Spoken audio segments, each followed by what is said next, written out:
The Dodgers made a qualifying offer to Teoscar Hernandez. They did not make a QO to Walker Buehler. Clayton Kershaw declined his player option, and Dave Roberts and Mookie Betts sat down for a podcast that was very, very interesting. So much to talk about. Let's get live on Locked On Dodgers.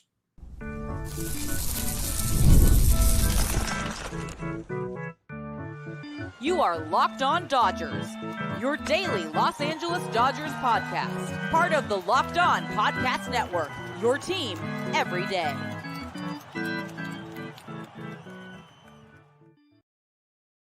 Hey, Dodger fans, this is Locked On Dodgers, a podcast about the world champion Los Angeles Dodgers. We are part of the Locked On Podcast Network, your team every day. Thanks to our everydayers for being with us every weekday morning, and thanks to those of you who are with us live here on Monday evening to talk Dodgers. Remember, this show is free and available on all podcast platforms and on YouTube simply by searching for Locked On Dodgers, and you can subscribe wherever you're watching or listening right now. If this is your first time with us, my name is Jeff Snyder. My co-host next to me, that's Vince Samperio. Vince and I are both lifelong Dodger fans, just like a lot of you. We've also both spent time covering the Dodgers in the press box and the locker room over the past decade. So we bring you the smart fans perspective on our boys in blue every weekday morning, including in the offseason, which we are now in because the Dodgers won the World Series, as you may or may not remember.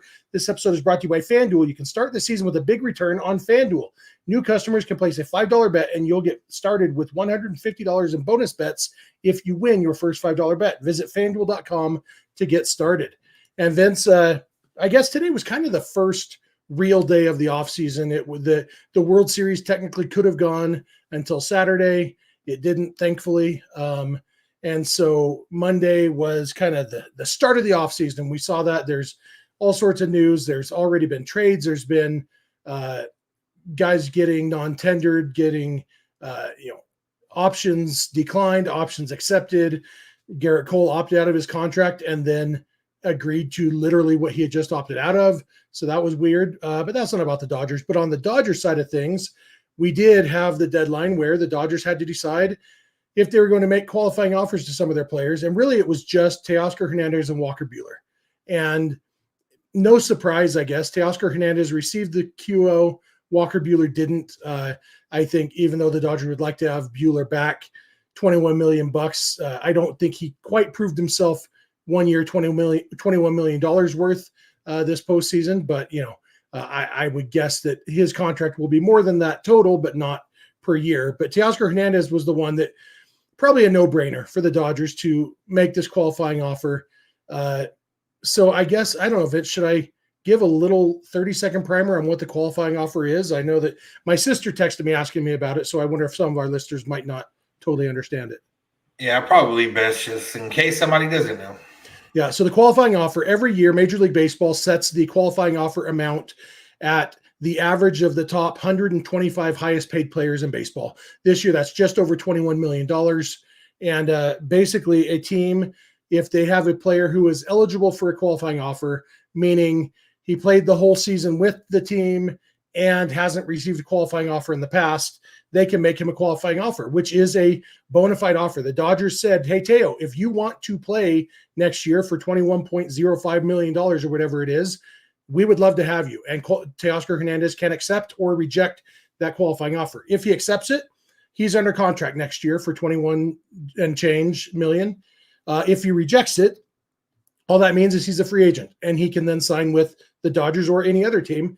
If he signs with another team, that team would lose a draft pick and the Dodgers would get a compensation draft pick. It used to be directly you got the draft pick from the team that stole the player from you. It's not that direct anymore, but it's still the signing team loses a pick, the losing team gains a pick. And on the other side, if Teo and the Dodgers agree to a multi-year contract, which is maybe, probably the most likely outcome, then no harm done in him receiving and or rejecting qualifying offer. It's just baseball, but that's kind of why the qualifying offer system exists, is as a mechanism to give teams compensation if they lose a free agent, basically. Yeah, not always necessarily in favor of the Dodgers in the sense of them losing guys and getting picks. It's normally for bigger market teams signing guys and giving up picks. But either way, yeah, it was expected. At the end of the day, you can view these things different ways. Like Teoscar Hernandez really wants to be back with the Dodgers, then all he has to do is accept the qualifying offer, and I'm sure the Dodgers would be fine with that. But realistically, if that's what it's meant to be, then they're probably going to work on some kind of multi-year deal, probably in the 2 to 3 year range. I don't think it goes anything more than that. But he wants to really come back. A lot of the players want him to come back. We'll talk about the manager who maybe wants him to come back. And, a lot of fans want him back. Obviously, I know right now there's a lot of Dodger hysteria just because they won the World Series, and everyone wants Teoscar back and everyone wants Wheeler back. And, maybe a lot of people want some of these other guys back. But, the Dodgers aren't going to operate in that realm. Andrew Friedman, as much as he loved everything that came with winning a World Series, they're probably going to be a little bit more practical than some fans are. Yeah, I think so too. I'm not totally on the just run it back mode, but Teoscar, I think, makes a lot of sense for the Dodgers, especially if Mookie Betts can move back to second base. Whether that means moving Gavin Lux back to short, or maybe they look at trading Lux this option. I don't know, but if Mookie Betts is a second baseman next year, then Teoscar Hernandez can play right field where he's actually a good defender instead of left field where he's a bad defender, and that just adds to his value. Who knows what the roster is going to look like, but Teoscar, it seems like there is a lot of mutual interest there. We know he has been very outspoken, probably to the point, and we'll talk more about this with Kershaw too, probably to the point of hurting his bargaining power a little bit of how much he wants to come back to the Dodgers. Obviously, if the Dodgers don't make him a reasonable offer, he will go somewhere else. But Teoscar has been very open about wanting to be back with the Dodgers. And you know what? Dodger fans obviously love him. Everything about Teoscar just makes you happy, except the strikeouts. But, his face is just a great face. His smile makes you say, man, that's a guy who loves playing baseball, who loves life. And it's hard not to like a guy like that. And I think the fans, the organization feel the same way about him as he feels about them.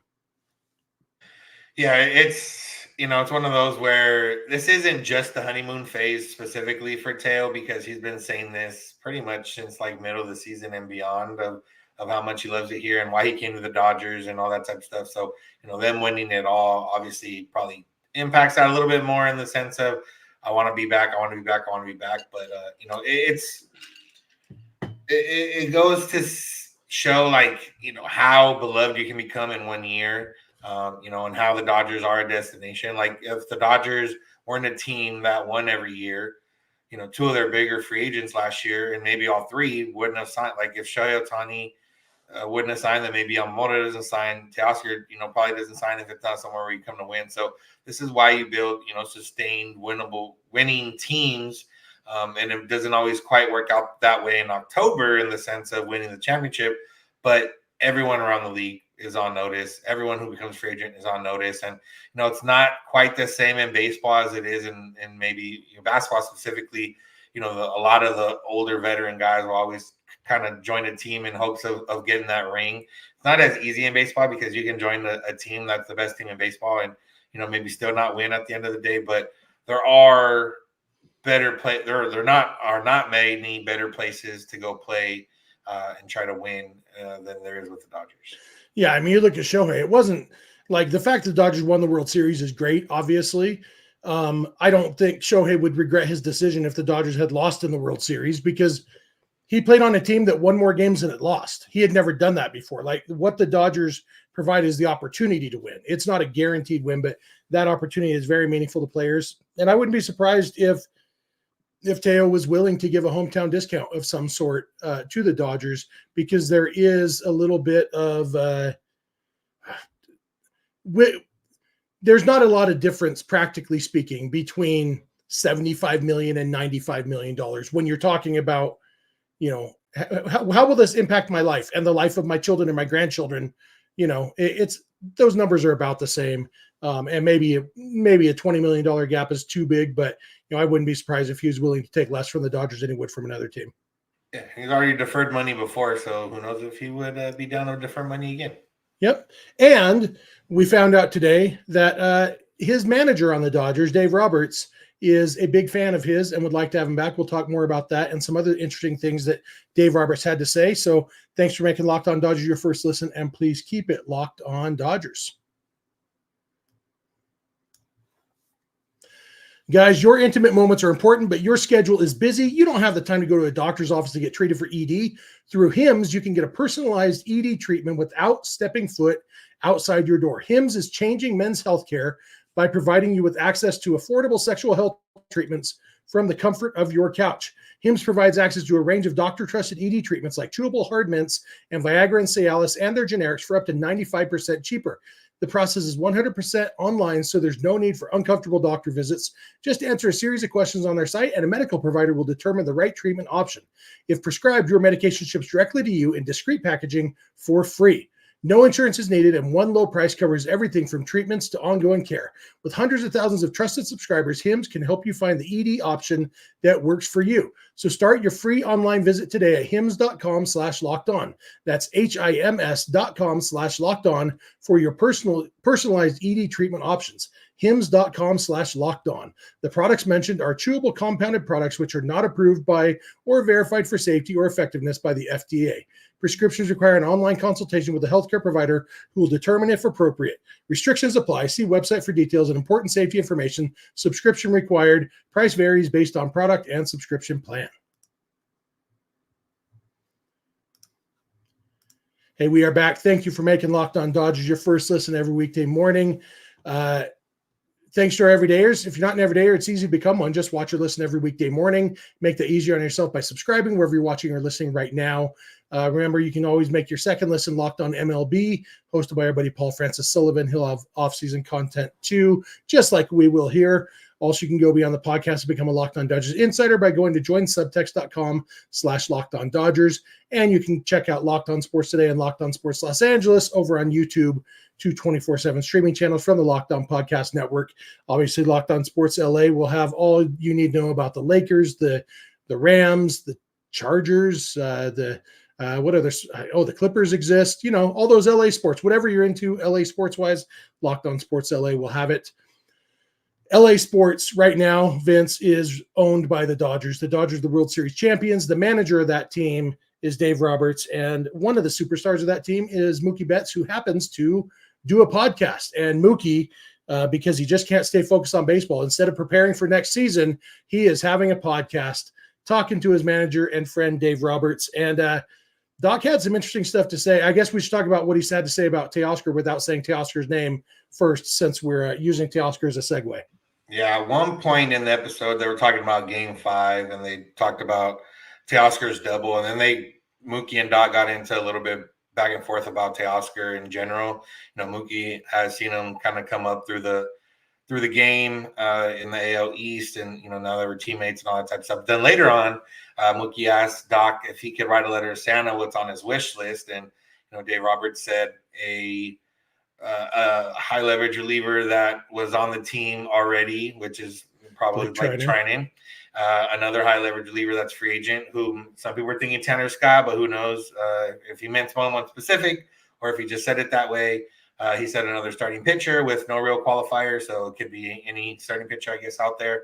And then he said a slugger who is from a Latin American country that contributed to the Dodgers World Series win with a couple home runs. So that's probably Teoscar Hernandez. I would gotta mention.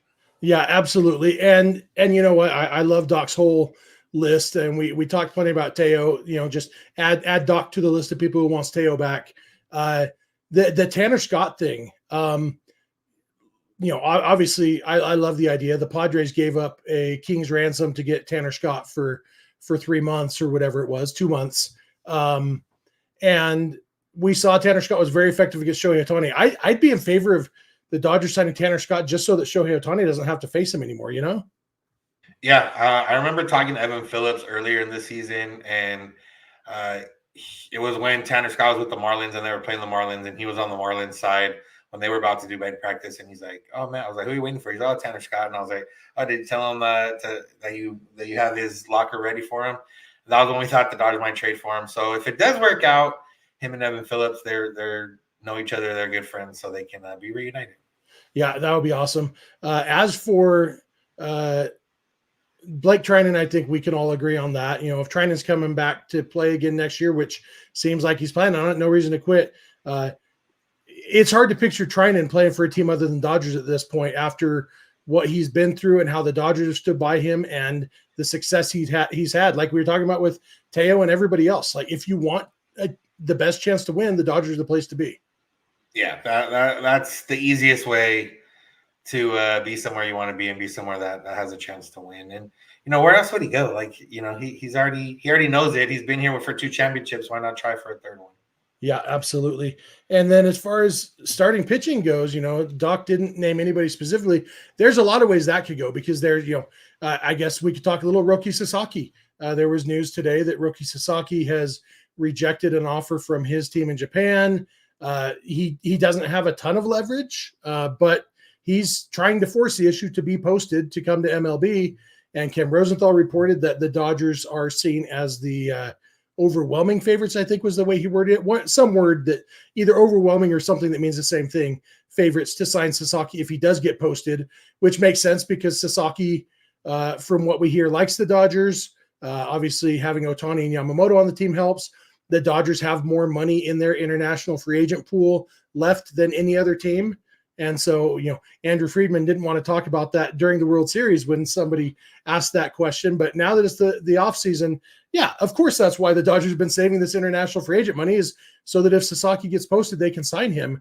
But Sasaki wouldn't cost anything. It would be the signing bonus, and then he'd be on the league minimum contract for the first 2 years at least, probably go to arbitration as a Super 2 after that.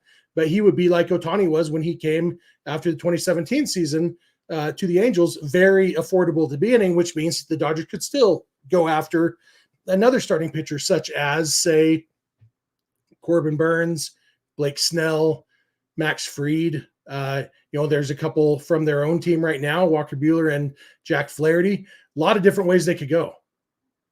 Yeah, it'll be interesting to see how the Dodgers kind of target, knowing how this last year went and knowing that a lot of the guys that got hurt this year won't be available or will be coming off surgery and not exactly knowing what you're going to get out of them. Like, you know, even Ohtani, as much as we're excited to see him pitch, we don't necessarily know what we're going to get out of him. And, you know, this is the second time, even though if they didn't call it Tommy John, it was still essentially Tommy John. And we saw it took Walker Buehler a whole season to kind of readjust and figure it out. And I think Ohtani might be a little bit different. He's just, you know, shown and proven to be a little bit different. But either way, like, you know, when Yamamoto, he that issue with his arm bark up again, Glasnow.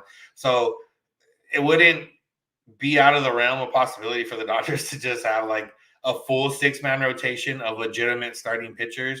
And then, you know, another rotation of 5 or 6 guys that are, you know, good to, or would be starters on other teams.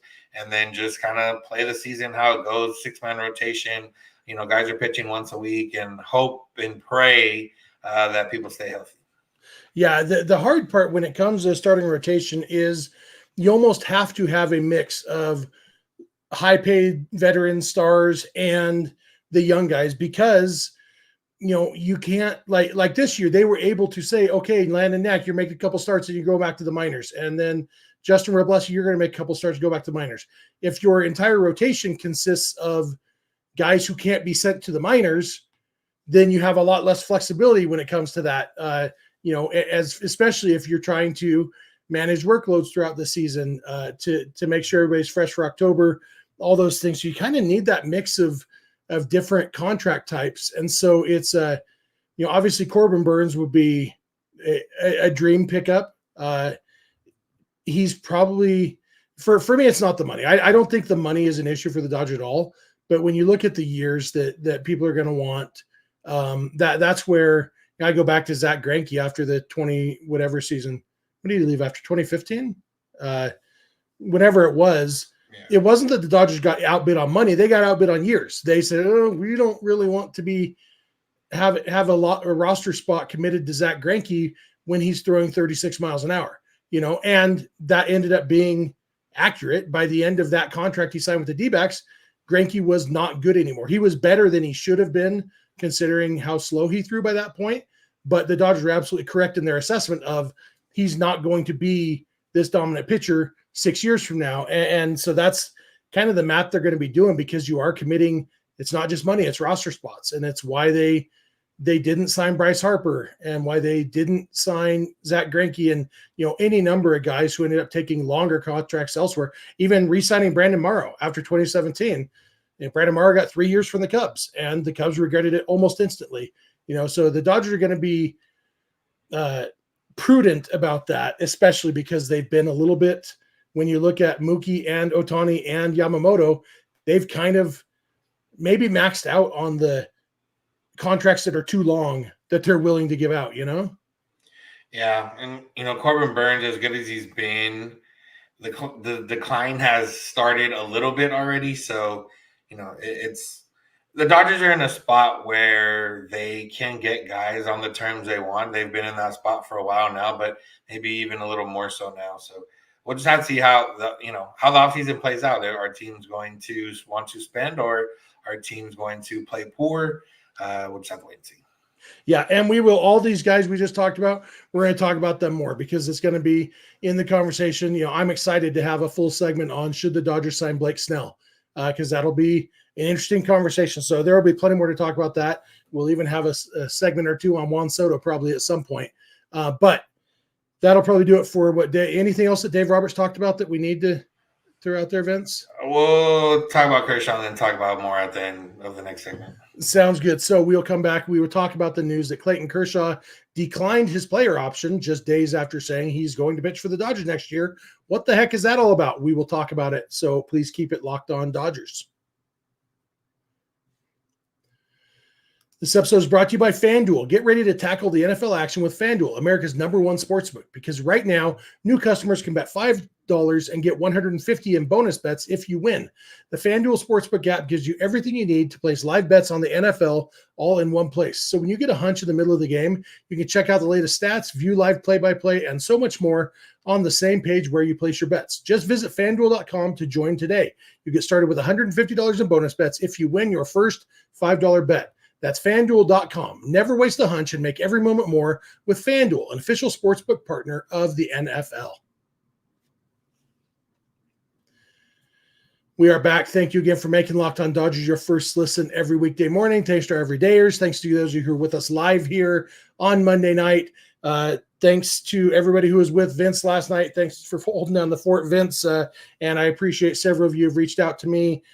Family stuff going on here. It's been an interesting time, busy time. And yesterday, Sunday, happened to be between my wife's grandma getting ready to pass away and my daughter's 20th birthday. I told Vince, I don't know how I'm going to squeeze a podcast in. So Vince did an awesome job holding down the fort. I appreciate that.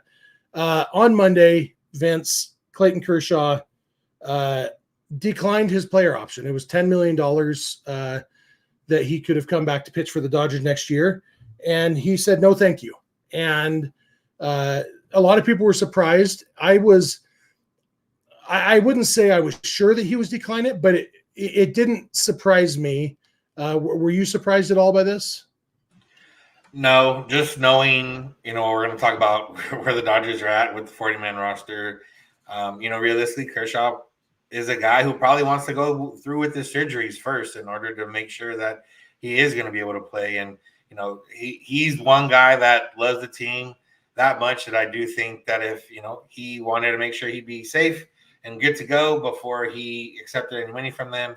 And also, the Dodgers have a lot of things they need to do in order to clear this roster up. And it makes it a lot easier when you don't have a deadline or someone waiting or someone that's on the roster that could have been on the roster in a couple months. Yeah, and I always go back to when he signed his first long-term deal with the Dodgers, his biggest concern about that deal was that he wouldn't be able to live up to his side of it. He didn't want to be in a situation where he's getting paid a ton of money and not performing. And, the fact is the last couple of years, while Kershaw hasn't been on the field a ton and, he has pitched well when he's been on the field and he has not made a lot of money. He has been on very between reasonable and team-friendly deals. And even $10 million next year would have been absolutely team-friendly, even if Kershaw only makes 15 starts, but yeah, I think the combination of just that unsureness because he is going into these surgeries. I'm sure he's not necessarily worried about not pitching at all next year, but if he's going to find out, oh, I'm not going to be ready until May or June, there's no reason to be eating up a 40-man roster spot right now, recognizing where the situation is with the Dodgers 40-man roster.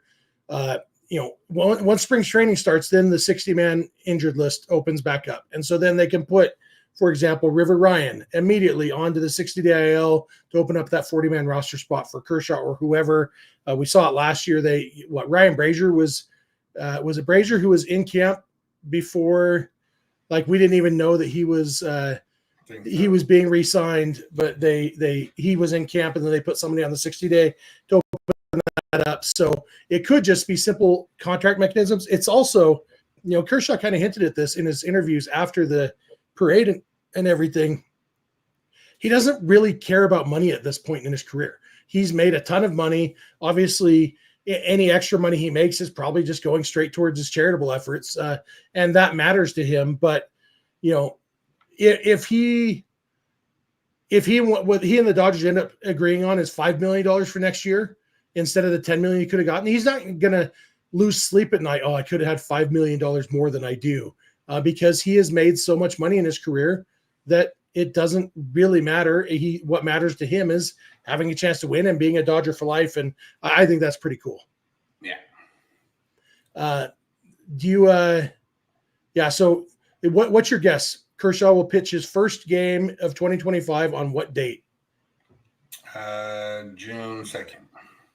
I was going to say June 2nd. Did you pick that because it's my birthday? Of course not. You don't know my birthday. February 23rd is Vince's birthday. He just remembered again that my birthday is June 2nd, but I was going to say June 2nd for the same reason. It's in my brain. There it is. Thanks, man. What else we got today? Yeah.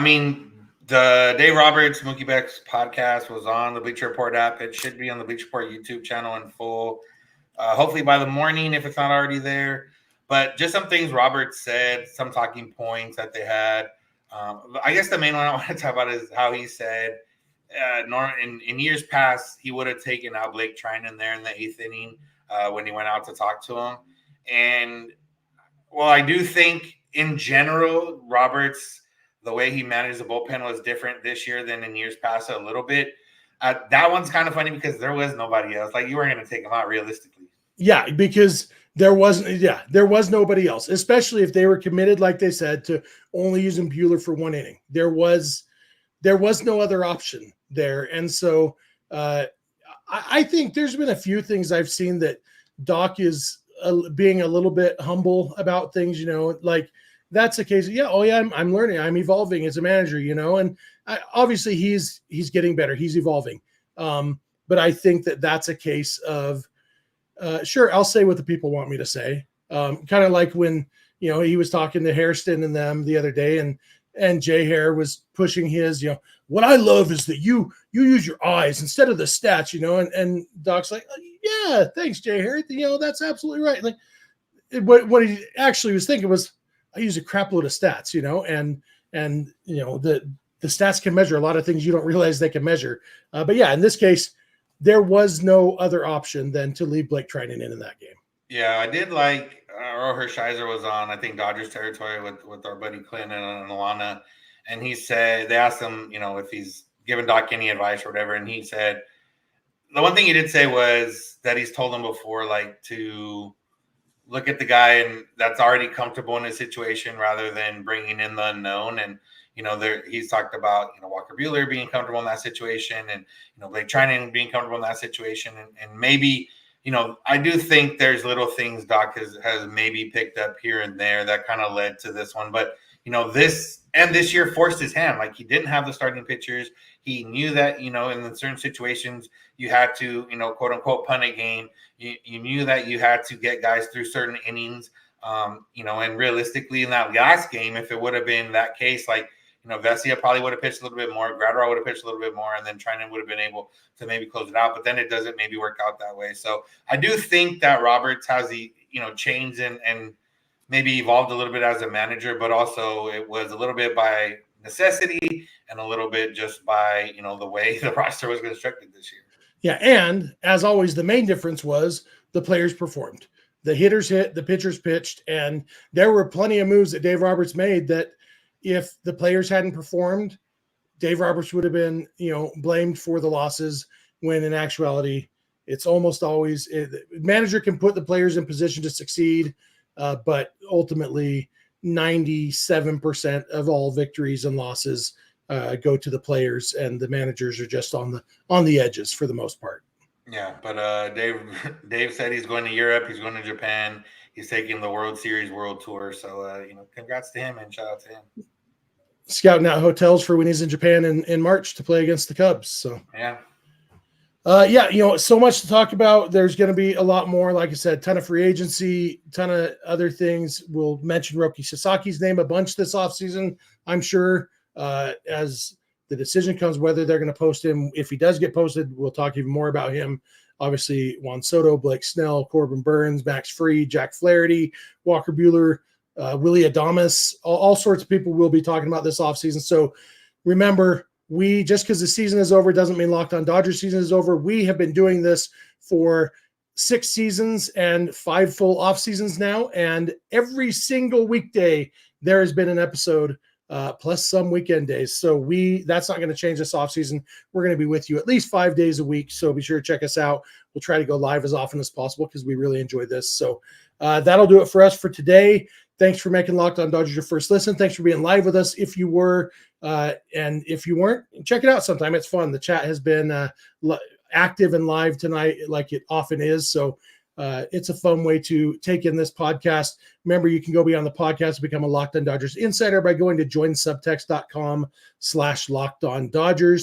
Remember to check out Locked On Sports Today and Locked On Sports Los Angeles, the two 24/7 streaming channels on YouTube from the Locked On Podcast Network.